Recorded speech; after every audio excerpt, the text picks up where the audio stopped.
வணக்கம்.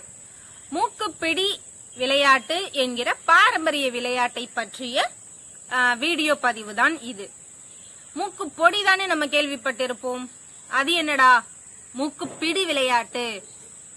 இப்படி ஒரு விளையாட்டு அப்படிங்கறதே நமக்கு ஞாபகம் இல்லை இல்லையா? தாயம், பல்லாங்குழி போன்ற விளையாட்டுகளை 100-ல் ஒருவராவது இன்றும் விளையாடி கொண்டுதான் இருக்கிறார்கள். ஆனால் இந்த மூக்குப்பிடி விளையாட்டு 100-ல் ஒருத்தர் விளையாடுறாங்களா அப்படிங்கிறது கேள்விக்குறிதான். சுத்தமா மறந்து போன விளையாட்டு தான் இந்த மூக்குப்பிடி விளையாட்டு.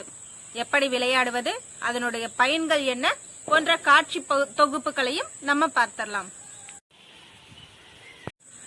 இந்த விளையாட்டு விளையாட குறைந்தபட்சம் 3 நபர்கள், அதிகபட்சம் எத்தனை நபர்கள் வேண்டுமானாலும் இருக்கலாம்.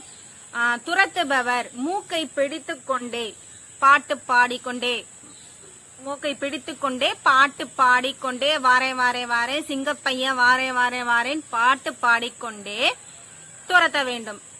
மூக்குல இருந்து கை எடுக்க கூடாது. ஓடுறவங்க எல்லாம் என்ன பண்ணணும், ஓடிக்கிட்டே இருக்கணும். சப்போஸ் துரத்துறவங்க பக்கத்துல வந்தாச்சு அப்படின்னா அவங்க சில மாதிரி கால் கவட்டைக்குள்ள கைய விட்டு மூக்க பிடிச்சிட்டு நிக்கணும்.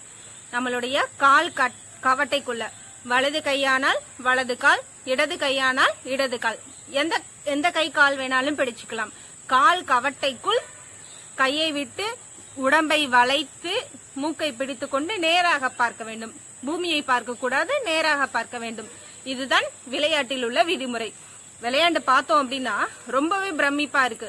எவ்வளவு பயன்கள் தெரியுமா இந்த விளையாட்டுல? முதல்ல விளையாட்டை பார்த்தரலாம். வாரே வாரே வாரே சிங்க பொண்ணு வாரே சிரிப்பாய வாரே, வாரே வாரே வாரே சிங்க பொண்ணு வாரே சிரிப்பாய வாரே, சுவாசத்தை சீர்படுத்த வாரே, சுவாசத்தை சீர்படுத்த வாரே.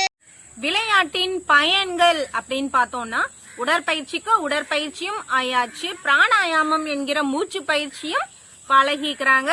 முக்கியமானது, எந்த பக்கம் வேணுமானாலும் உடலானது வளைகிறது.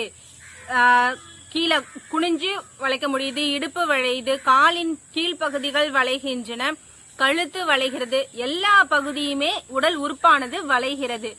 குறிப்பா தொப்பை அப்படிங்கிற ஒரு பிரச்சனையே இருக்காது. ஓடி பிடித்து விளையாடுவது போலவே மூக்கை பிடித்துக்கொண்டே துரத்த வேண்டும்.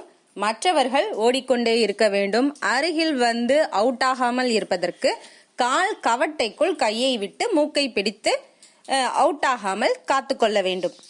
இதுதான் விளையாட்டின் விதிமுறை. ஏன் சதுரங்கம், கிரிக்கெட் போன்ற விளையாட்டுகளும் தான் உடலுக்கு ஆரோக்கியமானது. அதுலயும் தான் அறிவுத்திறன் மேம்படுது. எத்தனை பேர் விவாதிப்போம். ஆனால் பாரம்பரிய விளையாட்டு அளவுக்கு வராது. சதுரங்கத்தை பொறுத்தவரை அடுத்த கட்ட காயை எப்படி நகர்த்துவது, ஒரே ஒரு இலக்கு மட்டும்தான் இருக்கும். ஆனால் இந்த பாரம்பரிய விளையாட்டை பொறுத்தவரை உடலுக்கு உடல் பயிற்சி, மனப்பயிற்சி, மன அமைதி, அது போக பிற்கால வாழ்க்கையை நிர்ணயிக்கக்கூடிய திறன், இந்த மாதிரி பாரம்பரியம் சார்ந்த விளையாட்டுகளில் மட்டும்தான் நமக்கு கிடைக்கும். நீங்களே சொல்லுங்க, பாரம்பரிய விளையாட்டு சிறந்ததா, அந்நிய விளையாட்டு சிறந்ததா? இந்த மூக்குப்பிடி விளையாட்டு ரொம்ப சுவாரஸ்யமா இருக்கும். விளையாடி பாருங்க.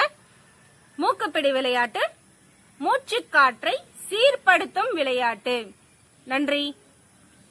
யோகா பயிற்சி எஸ்கேப் விளையாட பறந்தவங்க நாங்க. எங்க கூட வந்து விளையாடுங்க. மூக்குப்பிடி விளையாட்டு.